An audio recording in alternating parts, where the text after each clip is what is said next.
Өнүгүү прогресс фракциясынан депутат Мирлан Бакиров парламенттеги агрардык саясат, суу ресурстары, экология жана аймакты өнүктүрүү боюнча комитет төрагалыгынан кетти.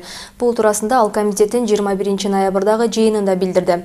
Ал муну жаңы коалиция түзүлгөнү менен байланыштырып, бирок комитетке мүчө бойдон кала берерин айтты. Өнүгүү прогресс жогорку кеңеште оппозицияда каларын буга чейин жарыялаган. Комитет төрагалыгы коалициялык келишим боюнча Кыргызстан фракциясынан депутат жетектеши мүмкүн. Саясий чечим болгондон кийин бул жерде Кыргызстан фракциясына өттү деген маалымат бар. Демек Кыргызстан фракциясынын өкүлү болуп калуу мүмкүнчүлүгү бар. Бүгүнкү күндө мисалы Дасан Арсбекович комитет төрагасынын орун басары катары иштеп келди. Ал киши деле татыктуу калып кеткенге.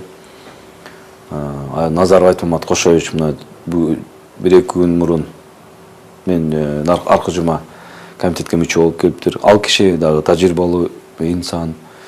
Мындай жатканда, ушул кимиси болбосун, комитеттен төрагалыгына келген болсо, мен комитет төрагасын кетсем дагы, ошол комитетте мүчө катары боламбы, өз жумушумду аткарып уланта берем. Себеби бул комитетте мындай баштап койгон жумуштар бар, жазылып жаткан мыйзамдар бар, чечилбей жаткан проблемалар бар.